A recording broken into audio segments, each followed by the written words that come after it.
Hello everyone. आज चाहिँ हामीहरू CNC को भोल्टेज मोनिटरिङ रिलेको टेस्ट गर्न गइरहेछौँ। अनि यो चाहिँ माइक्रो प्रोसेसर बेस्ड रिले हो। अनि यसले चाहिँ हाम्रो सिंगल फेज एसीमा मात्र काम गर्छ।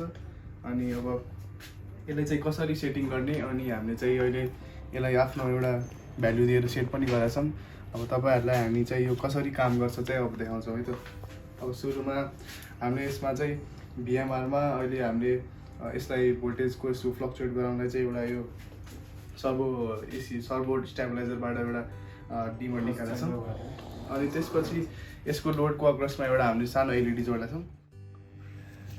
यसलाई हामीले सेटिङ गर्नको लागि चाहिँ हामीलाई तीनटा एरो देखाएको यहाँनिर सबभन्दा माथिको बटन दिएको छ। यसमा हामीले यसरी होल्ड गरिराख्यो भने हाम्रो अब सेटिङ गर्ने ठाउँमा जान्छ। अहिले चाहिँ हामीले 261 देखाइरहेको भनेको हाम्रो ओभर भोल्टेज सेटिङ हो। भनेको 261 भोल्टभन्दा बढी आयो भने यसले आफै लाइनलाई कट अफ गर्छ। त्यसपछि हाम्रो प्लस र माइनस पनि देखिरहेको छ यहाँ दुईटा अर्को बटन, त्यसले चाहिँ अब सेटिङ गर्न मिल्यो। अब माइनसमा थिच्यो भने यसरी भोल्टेज घटाउन मिल्यो, प्लसमा थिच्यो भने यसरी भोल्टेज बढाउन मिल्यो। अब अर्को सेटिङमा जाम, फेरि एकचोटि अझै थिच्यो भने 180 भोल्ट आयो। यो भनेको हाम्रो तलको लिमिट हो। 180 भन्दा तल आयो भने आफै कट अफ गर्छ। यसलाई नि सिमिलरली प्लस माइनस थिचेर घटाउन मिल्छ। यसको रेन्ज चाहिँ 110 भोल्टसम्म जान मिल्छ। अब फेरि एकचोटि थिच्यो भने चाहिँ हाम्रो 005 देखाउँछ। यतापट्टि हेर्दाखेरि greater than u, less than u र आई देखाएको छ। यो भनेको यो सुरुदेखि हेर्दाखेरि ग्रेटर देन यु भनेको चाहिँ एकचोटि फेरि होल्ड गरौँ। ग्रेटर देन यु भनेको चाहिँ हाम्रो ओभर भोल्टेज हो, लेस देन यु भनेको चाहिँ अन्डर भोल्टेज हो। अब फेरि एकचोटि थिच्दा यो चाहिँ 005 भनेको चाहिँ टाइम डिले हो। टाइम डिले भनेको हाम्रो हामीले सेट गरेको लिमिटभन्दा नर्मल कन्डिसनमा भोल्टेज आइसकेपछि 5 सेकेन्ड पछि बल्ल हाम्रो लोड चाहिँ अनि कनेक्ट हुन्छ। त्यो पनि राख्न मिल्छ। त्यसपछि 005 भयो। त्यसपछि अझ एकचोटि थिच्दाखेरि हाम्रो 030 आएको छ। यसमा यता हेर्न मिल्छ, आईमा हाम्रो एलइडी बलिरहेको छ। त्यो भनेको 30 एम्पियर लोड चाहिँ यसले 30 एम्पियर भन्दा बढी लोड खान थाल्यो भने फेरि यसले लाइन कट अफ गरिदिन्छ। हाम्रो लोडको करेन्टको लिमिट पनि यसमा राख्न मिल्यो। त्यसपछि अब U00 भनेर भनेको छ, यो पनि टाइम नै हो। यो चाहिँ हाम्रो ओभर भोल्टेज आएपछि कति डिले राखेपछि बल्ल काट्ने भन्ने कुरा हो। हामीले चाहिँ अहिले 0 मा सेट गरेका छौँ। यसको मतलब ओभर भोल्टेज आउने बित्तिकैले काटिहाल्छ। त्यसै गरी फेरि अझै एकचोटि थिच्यो भने यो पनि 0 छ। यो चाहिँ हाम्रो अन्डर भोल्टेज आउँदाखेरि कति सेकेन्ड पछि काट्ने हो। यो पनि 0 सेट गरेका छौँ। अन्डर भोल्टेज आउने बित्तिकै काटिहाल्छ यसले। अब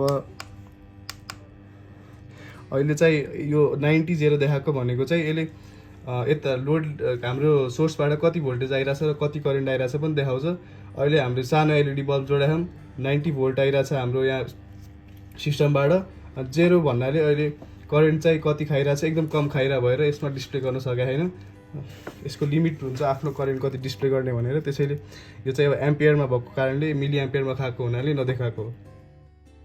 यसको कनेक्सनको बारेमा पनि एकचोटि राम्ररी हेरौँ। हाम्रो यसमा 3टा पोइन्ट दिएको छ। एउटा छ न्युट्रल, एउटा छ इनपुट र एउटा आउटपुट छ। अब हामीहरूले चाहिँ यसलाई सेटअप गर्दाखेरि चाहिँ हाम्रो आउटपुट भनेको चाहिँ लोडतिर जाने हो, इनपुट भनेको हाम्रो सप्लाई हो। अनि पछि हाम्रो सप्लाईबाट आएको पोइन्ट न्युट्रल र इनपुटलाई यता इनपुट र न्युट्रल लेखेकोमा जोड्नु पर्यो। त्यसपछि लोडमा चाहिँ आउटपुट र न्युट्रलमा जानु पर्यो। अब यसलाई चाहिँ हामीले सेट गरेको भ्याल्युमा यसले काम गर्छ कि न एकचोटि टेस्ट गरौँ। सुरुमा एउटा कुरा के हो भनेपछि यसलाई पनि अपरेट गर्नको लागि एउटा सर्टेन लेभल चाहिन्छ। त्यो भनेको यसको चाहिँ 48 भोल्ट छ। 48 भोल्ट सप्लाई भएपछि बल्ल हाम्रो भोल्टेज मोनिटरिङ रिले चाहिँ अपरेट गर्छ। अहिले यो अफ कन्डिसनमा छ। अब यसको भोल्टेज बिस्तारै बढाउँदै गएपछि 48 भोल्ट पुगेपछि अब अन हुन्छ। यो अब अन भयो, तर हाम्रो भोल्टेज सेट गरेको सम्म अझै पुगेको छैन। त्यसैले अझै बढाउँदै गएपछि अब पुग्न थाल्यो, पुग्यो। अब 5 सेकेन्ड टाइमर छ यता, यो अझै पुगेको छैन। 51 भोल्ट रहेछ। बढाउँ अझै बढाउँदै जाउँ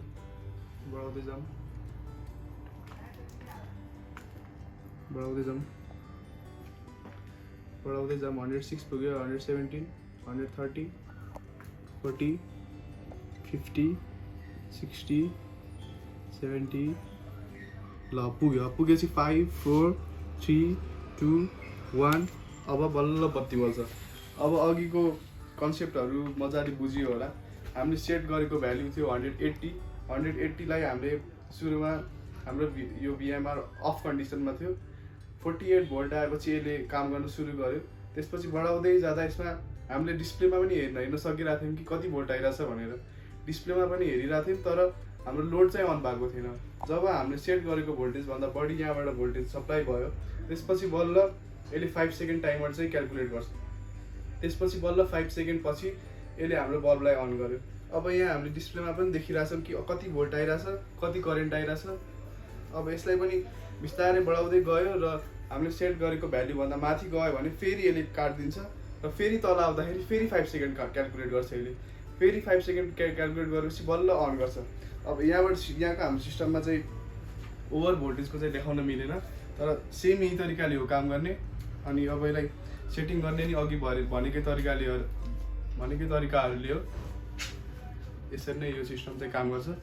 अब यसलाई चाहिँ तपाईँहरूले आफ्नो सिस्टममा कतिको डिले चाहिएको छ, कतिको फ्लक्चुएसन छ तपाईँको रेन्जमा, त्यो हेरेर चाहिँ आफ्नो टाइम क्यालकुलेट गर्नु पर्यो र भोल्टेज रेन्ज पनि त्यही अनुसारले राख्नु पर्यो। Thank you.